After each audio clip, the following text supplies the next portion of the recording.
Hello, and welcome to Be Kind Minds podcast. Be Kind Minds, for those who are new to the Kindness Tribe, our tribe is all about seeking helpful ways to heal our minds and manage the big emotions.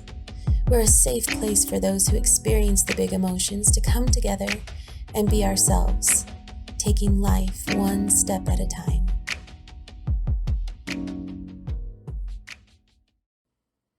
Today we're going to talk about boundaries. Boundaries is a word that has become popular in these past few years as we're navigating a very different world for all of us. We're finding ourselves wanting to say no, but not knowing how to say no to people we care about. We might think to ourselves in those moments, I know I should say how I really feel, but I don't know how.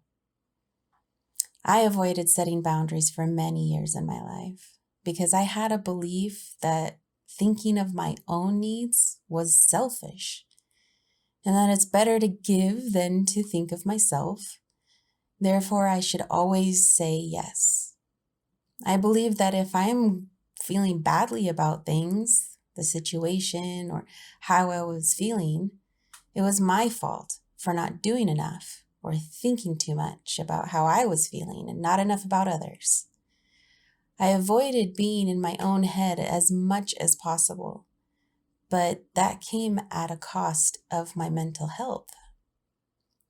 My mind, my body, was trying to alert me to trouble, and I was interpreting that mental pain as not doing enough.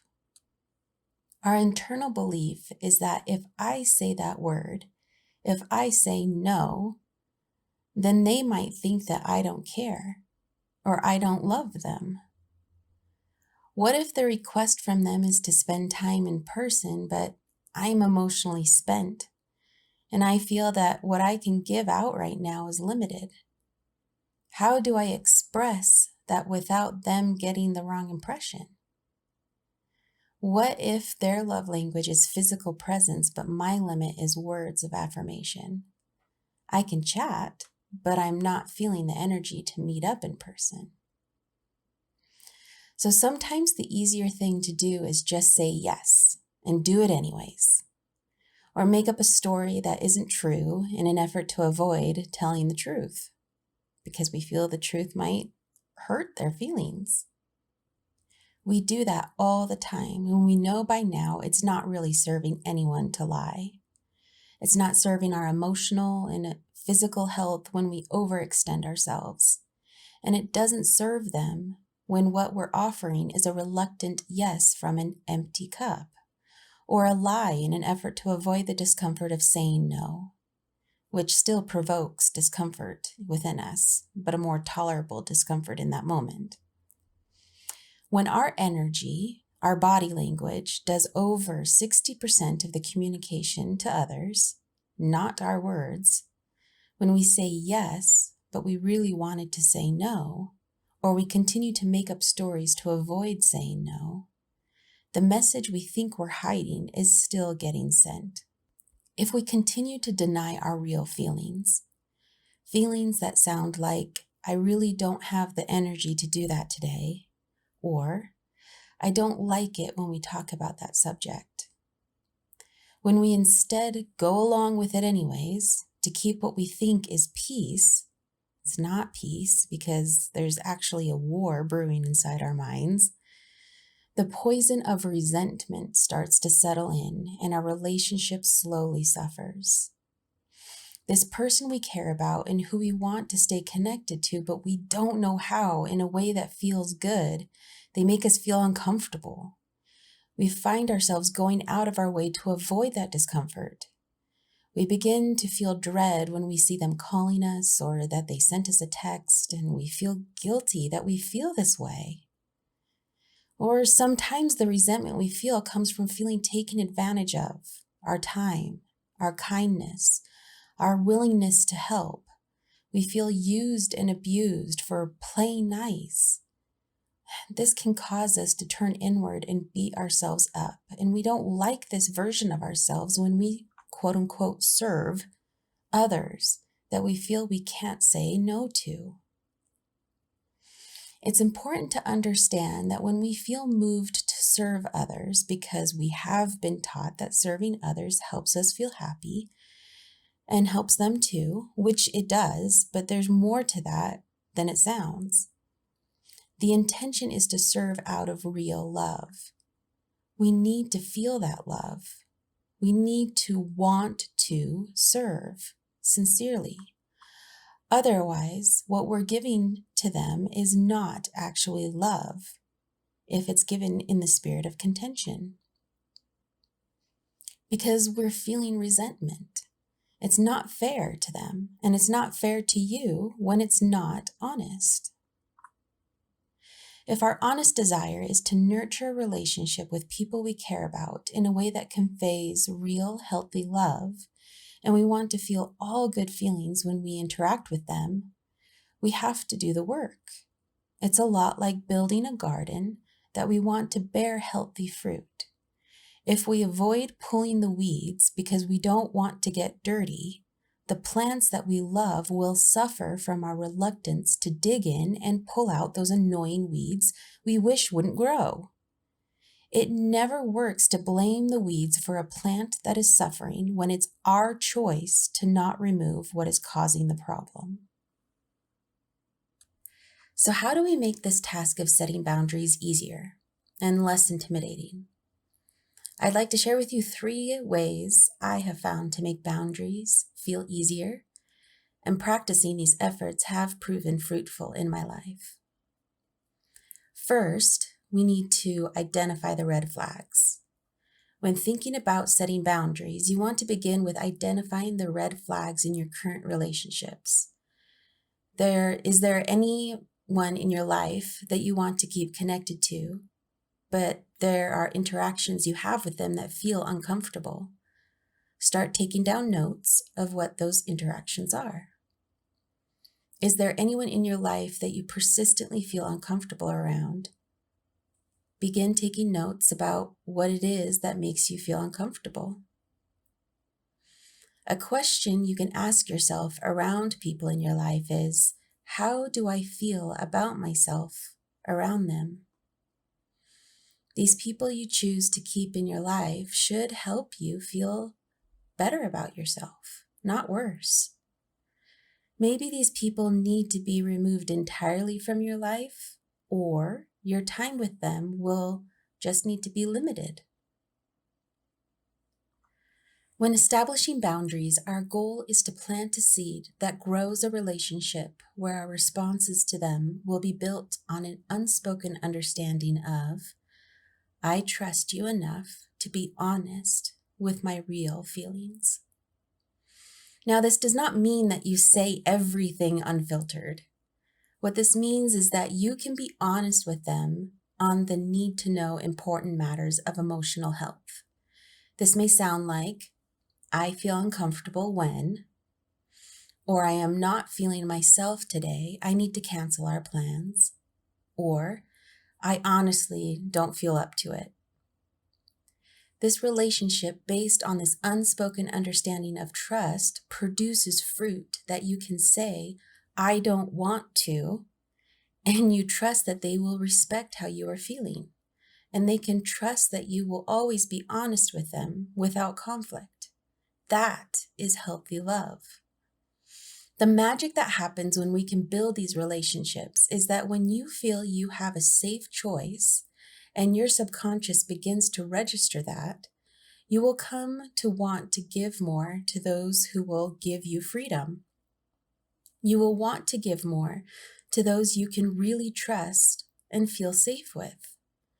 Our pulling back and withdrawing in relationships comes from a feeling of enslavement, of not being free to be our authentic, honest self, and loved as we are and however we show up. When we feel free, we want to do more. Boundaries can sound like rules and confinement, but they're actually intended to help guide us to safe connections that open up the relationship to thrive. Number 2, we're going to experiment with setting boundaries. This is like putting your toe in the water. We're going to take baby steps in getting uncomfortable. We're going to pull one weed out of the garden instead of feeling like we have to pull them all out at once. This will look like answering a phone call from someone who often says things that can be offensive or hurtful, or maybe someone who easily gets mad about subjects you don't want to talk about or listen to. Experiment by setting a time frame. You can say, "Oh, hey, I'm happy you called, but I just have about 5 minutes to chat and then I have to get off the phone. What's up?" This way you are still connecting with them, but you're also setting an expectation that you will end the call after 5, or maybe you'll choose 10 minutes. But this gives you control to set an endpoint, which is another way of saying no, and you're helping them give you a choice. If you're a grandma or grandpa that can sometimes feel taken advantage of with being the go-to babysitter, and you want your children to feel loved, and if you're honest, you like feeling needed, but maybe you have one or more children who you feel go too far and asking too much from you. Try setting a time limit. Instead of watching the grandkids for a whole week, pull back to 3 days max, or maybe even just one night. This can sound like, "I would love to have time with my grandbabies. Thank you so much for asking. What I can do is just 3 days. Would that work for you?" Experimenting with boundaries is about finding that limit that keeps you in the mindset of, "I enjoy this," where the interactions are more often positive than they are negative. So this will be about testing the limits. Maybe you need to trim it back, or you find that you can give a little more and still feel good. We're not asking people to give us a choice. We're helping them strategically give us a choice by our saying yes, but with a limit of time. Number 3, this step is about being aware of your inner child. The inner child is a very real part of us that we often ignore in an effort to people please. Setting boundaries is also about protecting the child that hasn't been able to have a voice in the world within you. And now we're going to give them a voice.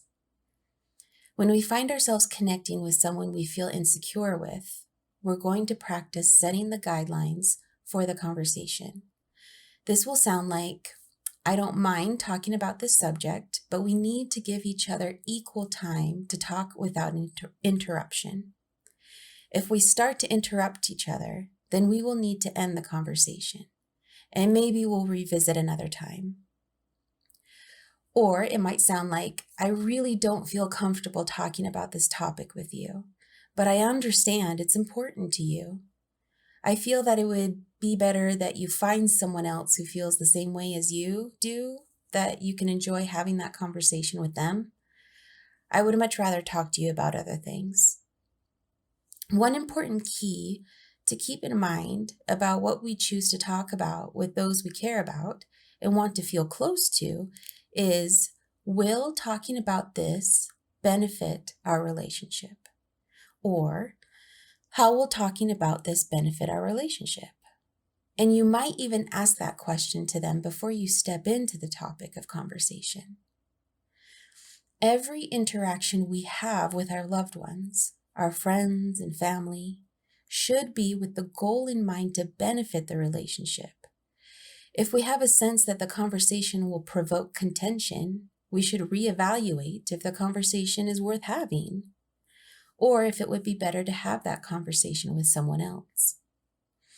Challenging conversations or having the hard conversations can be worth it if it's meant to be like pulling weeds in a garden.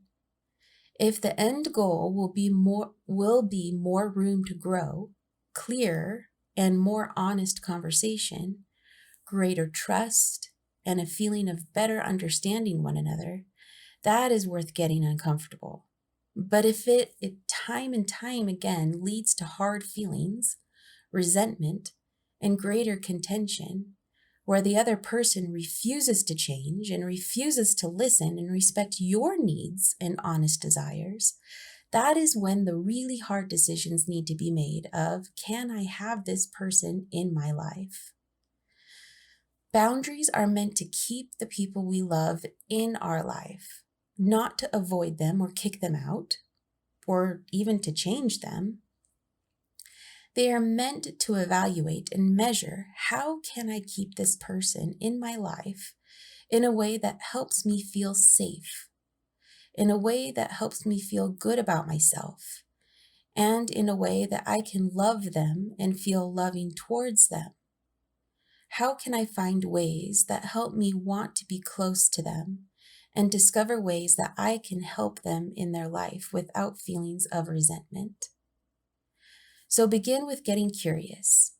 Take notes, set red flags, experiment in discovering what your limits are, and then allow your inner child to have a voice on what they can tolerate in conversations.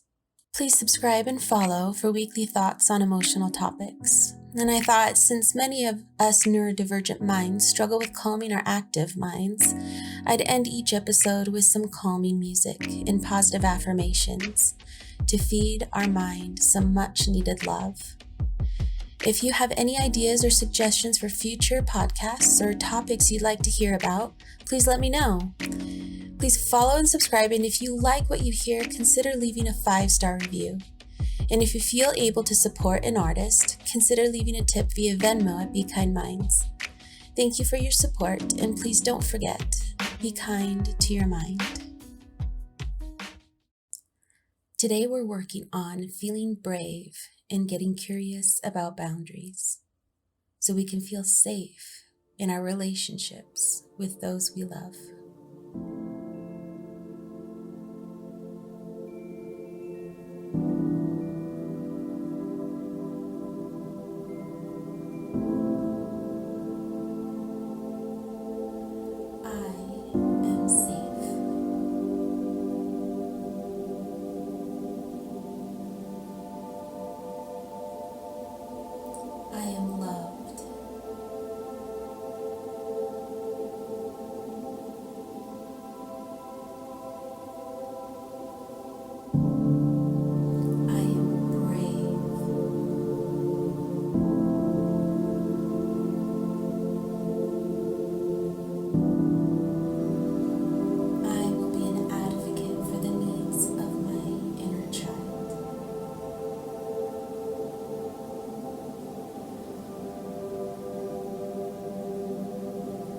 I will give a voice to the child within me who wants to feel safe, who wants to feel loved and respected, and who wants to feel safe when expressing love to others.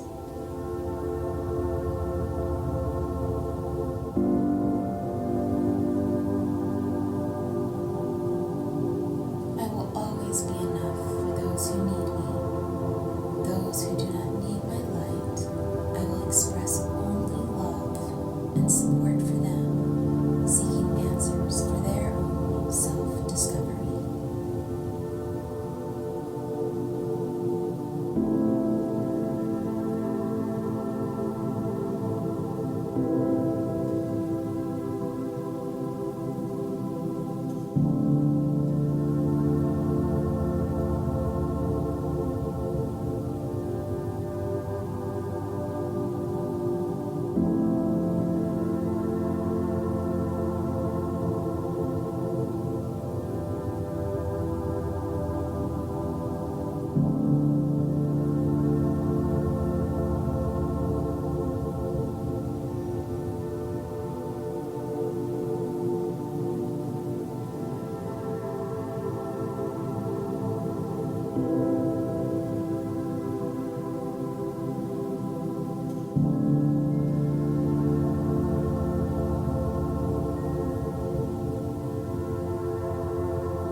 always be